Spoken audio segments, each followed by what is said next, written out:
बच्चों नमस्कार। कैसे हैं आप लोग? उम्मीद करता हूँ बहुत अच्छे होंगे सभी छात्रों। और ये रहे आपके चैप्टर नंबर 8 फसलों की खेती सेकंड। जी हाँ बच्चों, फसल उत्पादन एवं उद्यान शास्त्र का चैप्टर नंबर 8 लेकर हाजिर हूँ बच्चों। और जैसा कि मैंने बताया था आपको कि वीडियो आपकी फास्ट आएंगी, आप बिल्कुल चिंता ना करें, अपनी तैयारी में लगे रहें। तो बच्चों न्यू ब्लूप्रिंट 2022-23 के आधार पर यह चैप्टर आपके 4 नंबर का पूछा जा रहा है। तो 4 नंबर का पूछा जा रहा है, जिसमें आपका 2 नंबर का एक प्रश्न रहेगा तथा 2 नंबर के 2 ओटी पूछे जा रहे हैं। तो ओटी हमने वीडियो के लास्ट में रखे हैं, तो वीडियो को अंत तक देखिएगा जिससे आप कंप्लीटली 4 नंबर का पूरा कर सकें। ठीक है, तो चैप्टर नंबर 8 हम कंप्लीटली आपको लेकर आ चुके हैं।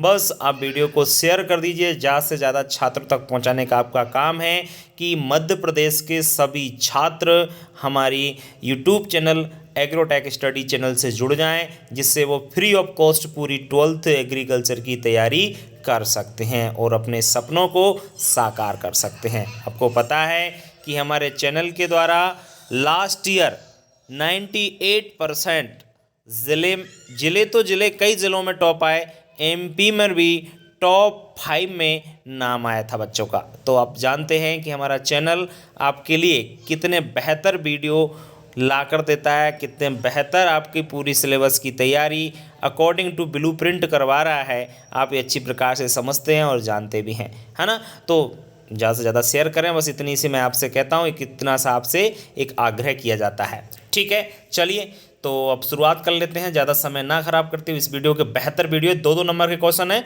उसी आधार पर मैंने ये क्वेश्चन बनाया। देखिए, सबसे पहले हम बात करेंगे गन्ना एवं मटर का वानस्पतिक नाम एवं कुल। इसमें 3 फसलें हैं, गन्ना, मटर और चना।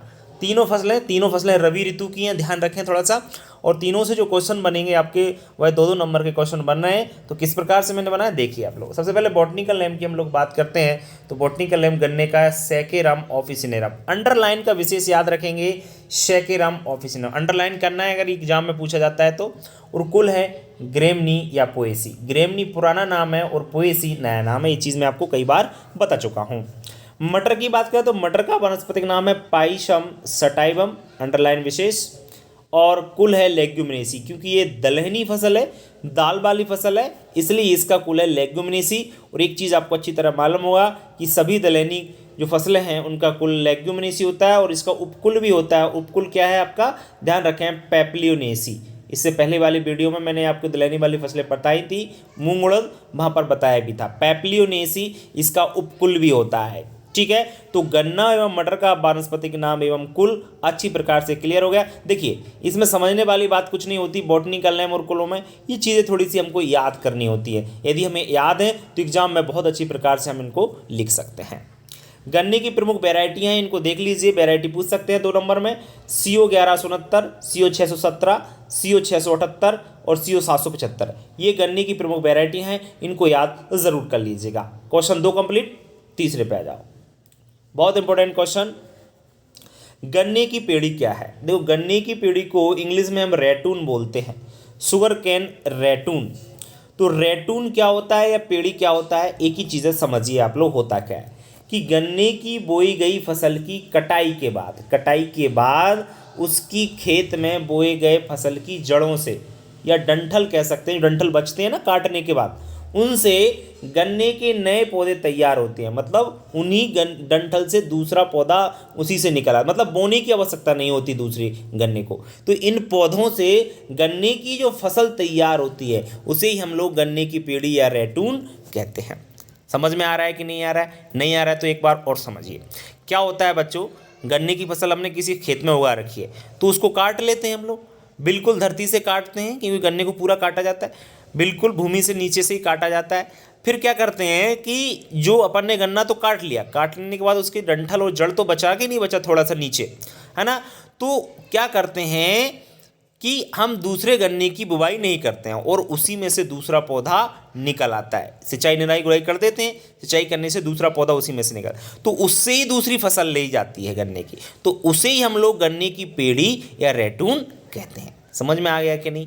बहुत अच्छी प्रकार से आ गया होगा। चलिए, अब गन्ने की पेड़ी क्या है, डेफिनेशन क्लियर हो गई।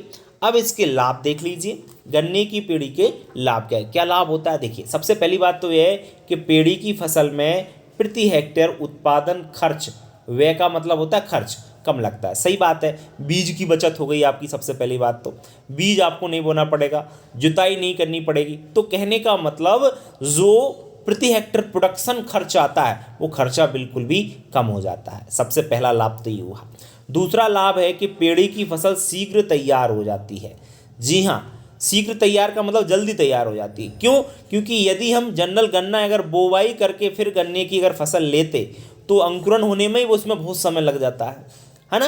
अंकुरण होगा तब जाके फिर फसल तैयार होगी, बहुत टाइम लगता है। लेकिन पेड़ी द्वारा यदि हम लोग फसल ले रहे हैं तो बहुत जल्दी वो शीघ्र ही तैयार हो जाती है। दूसरा लाभ क्लियर हुआ।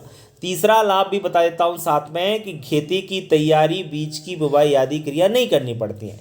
जी हाँ बच्चों, पेड़ी अगर हम लोग लेते हैं ना तो हमको खेत की तैयारी करनी पड़ती, ना हमको जुताई करनी पड़ती, ना हमको बुवाई करनी पड़ती। ये सब क्रियाओं से बचा जा सकता है, ये सभी क्रियाएं नहीं करनी पड़ती हैं। तो ये गन्ने की पेड़ी की फसल के ये लाभ हैं। उम्मीद करता हूँ सभी को पता चल गया होगा, समझ में आएगा। देखो मैंने 2 पूछे हैं लेकिन 3 बता दिए। क्यों? क्योंकि अगर एक भूल जाओ तो कम से कम एक याद तो बना रहे। ठीक है, चलिए। यदि किसी चीज़ से लाभ होता है तो हानि होना भी स्वाभाविक है।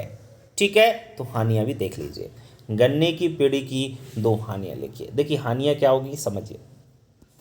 भूमि की भौतिक दशा खराब हो जाती है। क्या होता है बच्चों, बार बार वही फसल आप लोग ले रहे हो तो गन्ने की फिजिकल कंडीशन तो खराब होना ही होना है। पोषक तत्व चट कर जाएगी वही की वही फसल आपने बो रखी है। तो पहला ये, इसलिए भौतिक दशा खराब होती है।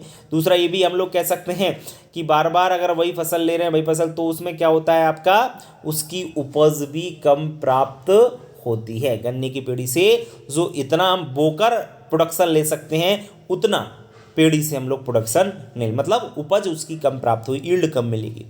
तीसरा, उसमें रोग एवं कीटों का प्रकोप अधिक हो जाता है। सही बात है, वही फसल आप दोबारा वही की वही ले ली अपने पेड़ी से तो उसमें क्या रहता है, जनरली कीटों एवं रोगों का प्रकोप भी ज़्यादा हो जाता है। और गन्ने में जो है ना रस की मात्रा भी कम हो जाती है। तो ये जनरली गन्ने की पेड़ी के क्या होती हैं, हानियाँ होती हैं।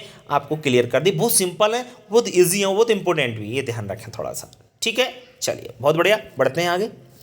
चने का वानस्पतिक नाम कुल, चने का बता देता हूँ, सब जानते हैं। चने का बॉटनिकल नेम साइसर इरेटिनम होता है। अंडरलाइन जरूर करना है एग्जाम में जब लिखने को आए तो, साइसर इरेटिनम। और कुल है बच्चों लेग्यूमिनेसी, क्योंकि चना भी दलहनी फसल है। कैसी फसल है? दलहनी। बच्चों इससे ओटी भी पूछे जा रहे हैं तो ध्यान रखें, ओटी में भी पूछा जा सकता है, इसलिए ओटी आप लोग यहीं से याद भी रख सकते हैं, ऐसे याद भी रखें। बाकी वैसे मैं ओटी आपको लास्ट में पढ़ाने वाला हूँ, लेकिन फिर भी आप लोग यहाँ पर जरूर उन पर ध्यान देते रहें। मटर के कोई 2 रोगों को समझाइए। मटर के 2 रोग। सबसे पहला है मृदु रोमिल आसिता। मृदु रोमिल आसिता जो है यह रोग कवक के द्वारा लगता है, फंगस के द्वारा लगता है मटर के फसल में। और इस रोग के कारण क्या होता है, मटर की निचली पत्तियों पर जो कवक होता है, जो फंगस होता है, उसमें रुई के जैसे वहाँ पर निकला दिखाई देता है। ऐसे रुई, जैसे रुई होती है ना, ऐसे वहाँ पर दिखाई देता है। और मृदु रोमिल आसिता है, फंगस के द्वारा लगता है। विशेष याद रखें, मटर के पौधे का प्रमुख रोग है। दूसरा है चूर्णी फफूंदी। चूर्णी फफूंदी जो होती है यह रोग भी कवक के द्वारा ही लगता है। इस रोग के कारण क्या होता है, मटर की पत्तियां पूरी तरीके से विकसित नहीं हो पाती, विकसित नहीं होने से पहले ही वो गिर जाती हैं। ये चूर्णी फंगस के कारण ये रोग होता है। दोनों रोगों के नाम याद रखना, बहुत सिंपल है, बहुत सादा क्वेश्चन है। ठीक है, चने की फसल में लगने वाले किन्हीं 2 रोगों के नाम बताइए। चने की फसल में लगने वाले किन्हीं 2 रोगों के नाम। तो देखिए, चने की फसल में एक रोग लगता है उकटा, इसको हम लोग बिल्ट कहते हैं, और सबसे खतरनाक रोग होता है चने की फसल का, है ना, उकटा। पूरी फसल उकट जाती है, पूरा खात्मा हो जाता है पूरी फसल का, सूख जाती है पूरी तरीके से, देखा होगा आपने। यह रोग चने की फसल में किसके द्वारा लगता है, फ्यूजेरियम एक कवक होता है, फंगस होता है, उसके द्वारा ये रोग लगता है। इस रोग के कारण चने का पौधा सूख जाता है, चने का पौधा पूरी तरीके से सूख जाता है। इसके कंट्रोल के लिए हम लोग क्या कर सकते हैं, सबसे पहले रोग प्रतिरोधक किस्में बोनी चाहिए। रोग प्रतिरोधक किस्में मतलब ऐसी वैरायटी बोना चाहिए जिसमें ये उकटा रोग लगता ही ना हो, उसमें रेसिस्टेंट पावर होती है उस वैरायटी में, इसलिए ये रोग लगते नहीं, तो ऐसी वैरायटी बो। दूसरा तरीका ये है कि खेत की गहरी जुताई करनी चाहिए। ध्यान रखें, खेत की गहरी जुताई करें। गहरी जुताई करने से क्या होता है, जो फ्यूजेरियम कवक होता है ना, ये ऊपर आ जाता है और धूप के कारण ये क्या हो जाता है, निष्क्रिय हो जाता है। ठीक है ना। तो ये 2 तरीके हैं। तीसरा तरीका मैं अपनी तरफ से बता देता हूँ नियंत्रण करने का, कि जब गर्मियों में गहरी जुताई तो करना ही करना है, 8 से 10 सेंटीमीटर लगभग गहराई इसकी करनी है जब जुताई करनी है तब। तीसरा तरीका आप ये भी, चौथा तरीका आप नियंत्रण करने का ये भी है, ध्यान रखें आप लोग, इसमें क्या करना है आपको, रोग प्रतिरोधक जातियाँ हो गई आपकी, खेत की गहरी जुताई हो गई, ठीक है। हाँ, 25 अक्टूबर के बाद बुवाई करें। जब भी आप चने की बुवाई कर रहे हैं, कंट्रोल कर रहे हैं ना, तो 25 अक्टूबर के बाद जब बुवाई करते हैं ना हम लोग, तो जब जो उकटा रोग है, अब सर्दियाँ ज़्यादा हो जाती हैं जनरली, तो फिर उसमें ज़्यादा प्रभाव नहीं पड़ता है उकटा का, इसलिए 25 अक्टूबर के बाद ही आपको चने की बुवाई करनी है, ठीक है ना। इस बात का भी ध्यान रखेंगे। दूसरा रोग है बच्चों जड़ गलन, रूट रॉट बोलते हैं। यह रोग भी चने में फंगस के द्वारा लगता है। इसके कारण चने की जड़ जो होती है वो गल जाती है। और कंट्रोल करने के लिए क्या करना है, सिंपल सा है, बीज को फफूंदनाशक दवा, आपको पता ही है फफूंदनाशक दवा कौन सी होती है, थायराम है ना, बीटावैक्स है, इन दवाओं से बीजों को उपचारित करके बोना चाहिए। तो हम जड़ गलन रोग पर कंट्रोल कर सकते हैं। इंपॉर्टेंट आपका उगता है, ध्यान रखें विशेषकर, ठीक है। चलिए, चने के रोग क्लियर हुए। कहीं समझ में यदि नहीं आता है तो कमेंट बॉक्स में लिखकर पूछ सकते हैं, या हमारे नंबर भी हमने आपको दे रखे हैं, व्हाट्सएप के माध्यम से भी कोई भी क्वेश्चन, कैसा भी पॉइंट, पढ़ाई से रिलेटेड, एग्रीकल्चर, कुछ भी, MP PAT 12th, कुछ भी क्वेश्चन हो, आप लोग बेफिक्र होकर हमसे पूछ लीजिए, ठीक है। चलिए, गन्ने के 2 कीट एवं 2 रोगों के नाम। तो गन्ने में सबसे प्रमुख कीट है पायरिल्ला और दूसरा है तना बेधक। ये गन्ने के प्रमुख कीट होते हैं, पायरिल्ला और तना बेधक। विशेष याद रखना है, दोनों को विशेष याद रखना है, पायरिल्ला और तना बेधक को, बार बार कह रहा हूँ। और रोग में बात करें तो रोग में सबसे महत्वपूर्ण जो रोग है वो है लाल सड़न, इसको रेड रॉट के नाम से जानते हैं। और ये रोग गन्ने की फसल में कवक, देखो फंगस के द्वारा ही लगता है। और दूसरा उकटा है रोग भी फंगस के द्वारा लगता है गन्ने में, किसके द्वारा, फंगस के द्वारा, कवक के द्वारा लगता है। ध्यान रखें गन्ने के प्रमुख रोग कीटों को, भैया इंपॉर्टेंट क्वेश्चन है, बार बार पूछा जाता है, इसलिए याद रखना है। 10वां प्रश्न है चने की फसल के प्रमुख 2 कीटों के नाम। देखो रोग हो गए चने के, अब कीट आ गए, तो देख लीजिए। सबसे पहला है चने का कुतरा।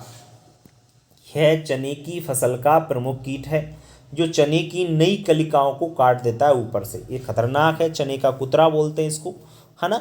और दूसरा है फली वेदक, इसको बोलते हैं इंग्लिश में क्या बोला जाएगा, पोड बोरर बोलते हैं। इसे चने की सूंडी, इल्ली बोलते हैं जनरली, इल्ली या सुंडी कहा जाता है। ये और यह फली में छेद कर देती है और चने के दाने को खा जाती है। बड़ी खतरनाक होता है ये कीट, आपने देखा होगा, चना आपके यहाँ होता होगा तो सिंपल सा मालूम है कि फली वेदक और चने का कुतरा दोनों ही खतरनाक, वैसे दोनों इल्ली होती हैं, बहुत नुकसान पहुँचाती है हम लोग। और कंट्रोल करने के लिए क्या करना है अपन को, इंडोसल्फान 35 cc 1 से 1.5 लीटर मात्रा 800 से 1000 लीटर पानी में घोल करके प्रति हेक्टेयर के हिसाब से छिड़काव करना चाहिए। इन दोनों का कंट्रोल हो जाएगा, ठीक है। नियंत्रण भी बता दिया, प्रमुख कीट है इसलिए बता रहा हूँ, वेरी इंपॉर्टेंट क्वेश्चन है, ठीक है। नेक्स्ट है गन्ने की पेड़ी से अच्छी उपज लेने के सुझाव बताइए, या गन्ने की पेड़ी से अच्छी उपज लेने से क्या क्या सावधानी हमको रखना चाहिए। इस प्रकार का क्वेश्चन आपके एग्जाम में बनता है, तो इसका आंसर कैसे देना होगा आपको, देख लीजिए। सबसे पहले बात, अच्छी उपज यदि लेना है गन्ने की पेड़ी से, किससे, गन्ने की पेड़ी, अभी पढ़ा था गन्ने की पेड़ी क्या होती है आपने, तो उसी से अच्छी उपज लेना है तो क्या सुझाव है आपके। सबसे पहला सुझाव तो ये है कि कटाई के बाद सिंचाई, निंदाई, गुड़ाई करना चाहिए। जी हाँ, सिंचाई तो करना ही करना है, दूसरा निंदाई गुड़ाई भी आपको करना है। कीट एवं बीमारियों की रोकथाम पर ध्यान देना चाहिए। मैं आपको पहले ही बता रहा था हानियों में कि पेड़ी पर क्या होता है, कीट रोगों का ज़्यादा प्रकोप रहता है, इसलिए अगर अच्छी उपज लेना है तो इस बात का ध्यान रखना पड़ेगा कि कीट और रोग हैं वो उसमें ज़्यादा ना लग सकें। तीसरा सुझाव है कि उचित मात्रा में खाद का उपयोग करना चाहिए। जी हाँ, उचित मात्रा में अपन को क्या, खाद या जो भी फर्टिलाइजर है, नाइट्रोजन, फास्फोरस, पोटास, वो उर्वरक और खाद का मतलब उचित मात्रा में प्रयोग करना चाहिए। चौथा पॉइंट है मुख्य फसल की कटाई के बाद खेत में पत्तियां जला देना चाहिए। जी हाँ बच्चों, जैसे हमने गन्ने को काटा, काटने के बाद अगर उसमें पत्तियां हैं तो पत्तियों को इकट्ठा करके जला देना चाहिए, जिससे उस पर जो पत्तियों पर अगर कोई रोग कीट, अगर उसके अंडे वंडे रोग कीट के या रोग किसी के उसका स्पोर यदि वहाँ पर है तो वो जल करके नष्ट हो जाएगा। इसलिए उन पत्तियों को क्या कर देना चाहिए, जला देना चाहिए। तो गन्ने की पेड़ी से अच्छी उपज लेने के लिए क्या सुझाव है, उम्मीद करता हूँ सभी को समझ में आ गया होगा। चने की प्रमुख जातियाँ देख लीजिए बच्चों, चने की प्रमुख जातियाँ कौन कौन सी हैं, राधे, गौरव, गुलाब 2, JJ 221, G62, T1, ये आपकी क्या होती हैं चने की प्रमुख वैरायटियां हैं, इनको थोड़ा सा याद रखिएगा, पूछ ले जाए 2 नंबर में तो आप लोग अच्छी प्रकार से लिख सको। लास्ट क्वेश्चन इस चैप्टर का, इसके बाद ओटी स्टार्ट करूंगा। चने की खुटाई कब और क्यों जाती है? बच्चों क्या होता है, चने के ऊपर से क्या होता है, ऊपर की टॉपिंग काटी, ऊपर का शीर्ष होता है उसको काटा जाता है, उसको खुटाई बोलते हैं हिंदी में, इंग्लिश में उसको निपिंग बोला जाता है, निपिंग की क्रिया की जाती है। तो चने के पौधे के शीर्ष को तोड़ना ही खुटाई कहलाता है। क्या कहलाता है? खुटाई या निपिंग कहलाता है। और चने के पौधे जब 10 से 12 सेंटीमीटर के हो जाते हैं तो उनकी खुटाई की जाती है। ऐसा करने से क्या होता है, पौधे में अधिक शाखाएं निकलती हैं। क्या होता है, पौधे में अधिक शाखाएं निकलती हैं तथा पौधा फैल जाता है। जब पौधा फैल जाएगा तो उसमें ज़्यादा फूल आएंगे, ज़्यादा फूल आएंगे तो ज़्यादा फलियां बनेंगी, और ज़्यादा फलियां होंगी तो उससे उपज में क्या हो जाएगी, वृद्धि होती है। ठीक है ना। तो चने की खुटाई कब की जाती है और क्यों की जाती है आपको समझ में आए। ये 10 से 12 सेंटीमीटर का पौधा कब हो जाता है, मैं दिन भी बता देता हूँ, लगभग 55 दिन में। 55 दिन में हमें चना की खुटाई करना चाहिए। ठीक है, आपको समझ में आ गया चने की खुटाई कब और क्यों की जाती है। लास्ट क्वेश्चन था, जी हाँ। इसके बाद ओटी, तो ओटी भी देख लीजिए साथ में। बच्चों 2 नंबर का प्रश्न पूछा जा रहा है, 13 क्वेश्चन बता दिए, 2 नंबर के प्रश्न आपको मिल जाएगा एग्जाम में, इससे बाहर नहीं जाएगा। आप देख सकते हैं, पुराने पेपर उठा के देख लीजिए, समझ आ जाएगा आपको। ठीक है, चलिए ओटी भी इससे क्लियर कर लेते हैं। ओटी भी 2 नंबर के पूछे जा रहे हैं, इसलिए ध्यान देना। गन्ने के टुकड़ों को बोने से पहले एक दवा होती है एगलाल या दूसरी दवा एरिटान, इन दवाओं से उपचारित करके ही बोना चाहिए। ध्यान रखें, गन्ने के टुकड़ों हम लोग बुवाई करते हैं, लगभग 35,000 से 40,000 टुकड़े जो होते हैं बुवाई के लिए प्रयोग किए जाते हैं। 35,000 से 40,000 टुकड़े, याद रखना, ओटी में भी पूछ सकता है, बताइए कितने टुकड़े बोते हैं, तो 35,000 से 40,000 टुकड़े, वो भी 3 आँख वाले जो टुकड़े बोए जाते हैं। वो बोने से पहले एक दवा होती है फंगस नाशी, फफूंद नाशी, एरिटान या एगलाल, इनसे उपचारित करके बोना चाहिए। ठीक है। गन्ने का उत्पत्ति स्थान कहाँ है, तो गन्ने का उत्पत्ति स्थान है भारत। चने की खुटाई करने से क्या होता है, शाखाओं में वृद्धि होती है, सब लोग जानते हैं इसको। चना को दलहनों का राजा कहते हैं, ये याद रखें। चना जो है ना, इसे दलहनों, पल्सेस का क्या बोलता है, किंग बोला जाता है, king of pulses is gram.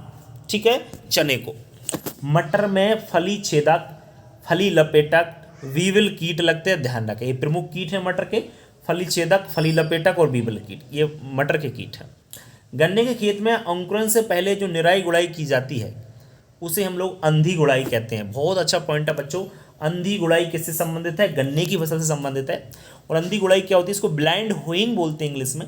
ये होती क्या उसको मैं समझा रहा हूँ। क्या होता है, गन्ने की हम लोग बुवाई कर देते हैं, बुवाई करने के बाद उसका जो अंकुरण होता है वो लेट होता है। जब अंकुरण लेट होता है ना, तो क्या होता है, उसमें खरपतवार जल्दी हो के आते हैं, तो गन्ना तो दिखता ही नहीं है। तो उससे पहले हम जो खरपतवार को निकालने के लिए उसकी निराई गुड़ाई हमको करनी पड़ती है। जब निराई गुड़ाई करनी पड़ती है ना, तो गन्ना तो दिख नहीं रहा है, जब दिख नहीं रहा है तो इसका नाम क्या दे दिया, अंधी गुड़ाई। समझ में आया ना। तो अंधी गुड़ाई क्या होती है, समझ में आपको आ गया, गन्ने से संबंधित है। पॉइंट नंबर 7 है, देखिए लाल सड़न बीमारी गन्ने की प्रमुख बीमारी है। मैं आपको बता ही चुका हूँ कि लाल सड़न या रेड रोट जिसको बोलते हैं गन्ने का प्रमुख बीमारी, ये आपको थ्योरी में भी बता चुका हूँ। पायरिल्ला गन्ने की फसल का प्रमुख कीट है, ये पॉइंट भी क्लियर कर चुका हूँ। पायरिल्ला गन्ने की फसल का प्रमुख कीट है, थ्योरी में पढ़ चुके हैं। चने की खेती के लिए दोमट मिट्टी सर्वोत्तम मानी जाती है, सिंपल सा पॉइंट है। दोमट मिट्टी में वैसे सभी फसलें बहुत अच्छी प्रकार से हो जाती हैं, लेकिन चने के लिए बेस्ट जो है दोमट मिट्टी ही मानी जाती है। चने का उत्पत्ति स्थान क्या है, तो डॉक्टर डी कैंडोल थे, डी कैंडोल कहते हैं कि चने का उत्पत्ति स्थान भारत है। सब अपना अपना अलग, बेबीलोग कुछ बताते हैं, डी कैंडोल कुछ बताते हैं, अपन को याद रखना है डी कैंडोल के अनुसार भारत। चना ठंडी एवं शुष्क जलवायु में अच्छी उपज देता है। जी हाँ बच्चों, चना जो है वैसे ठंडी जलवायु का पौधा है, ठंडी हो और शुष्क हो तो उस जलवायु में उपज बहुत अच्छी मिल जाती है चना से। डाउनी मिल्ड्यू और पाउडरी मिल्ड्यू ये दोनों मटर के प्रमुख रोग हैं, ध्यान रखें, कीट में बता चुका हूँ, ये रोग हैं, दोनों को याद रखना है। डाउनी मिल्ड्यू और पाउडरी मिल्ड्यू दोनों कवक के द्वारा होते हैं, फंगस के द्वारा होते हैं, ये याद रखना है आपको बच्चों, भूलना नहीं है। गन्ने की औसत उपज कितनी होती है, औसत जो उपज है वो 250 से 300 कुंटल पर हेक्टेयर उपज हो जाती है। कितनी, 250 से 300 कुंटल पर हेक्टेयर गन्ने की औसत उपज प्राप्त होती है। इसके बाद बात करें चने का वनस्पति नाम बता चुका हूँ, साइसरेटी नाम होता है बच्चों, और जवाहर मटर 1, जवाहर मटर 2, आर्केल, बोनविले, ये मटर की प्रमुख वैरायटियां हैं। इनको याद रखें, प्रमुख किस्में, वैरायटियां, जातियां, कुछ भी कह सकते हैं। जवाहर मटर 1, जवाहर मटर 2, आर्केल और बोनविले, ये मटर की प्रमुख किस्में हैं। चने की उकटा प्रतिरोधी किस्में अवरोधी, विशेष याद रखना है। अवरोधी जो वैरायटी है ये चने की उकटा प्रतिरोधी किस्म है। उकटा इसमें नहीं लगता, मतलब बिल्ट जो होता है वो लगता नहीं है अवरोधी में। गन्ने की बुवाई की 2 विधियां हैं, आंख से आंख मिलाकर बोना और सिरे से सिरा मिलाकर बोना। ठीक है, याद रखना। 17 ओटी मैंने रखे हैं, 2 ओटी इससे मिल जाएंगे। हाँ, कुछ चीज़ें हैं तो थ्योरी से भी ओटी बन सकते हैं, तो इसलिए मैंने थ्योरी पढ़ा दी है, तो उस पर विशेष फोकस करें। ओटी वहाँ से भी कहीं से भी पूछा जा सकता है। ठीक है, वीडियो में इतना ही। वीडियो कैसा लगा कमेंट बॉक्स में लिखकर ज़रूर बताइएगा और शेयर जरूर कीजिए। शेयर के लिए मैं बार बार कह रहा हूँ, मुझे मध्य प्रदेश के सभी बच्चों को जोड़ना है अपने यूट्यूब चैनल से, और ये काम आपका है। जब तक आपका सपोर्ट नहीं होगा तब तक मैं कुछ नहीं कर सकता, इसलिए आपके सपोर्ट की आवश्यकता है। आप लोग सपोर्ट कीजिएगा और वीडियो को ज़्यादा से ज़्यादा शेयर कीजिएगा। ठीक है, स्टेटस लगाइएगा लिंक का और उनसे कहिएगा 12th एग्रीकल्चर क्लास। ठीक है, चलिए मिलते हैं नेक्स्ट वीडियो में, तब तक के लिए नमस्कार।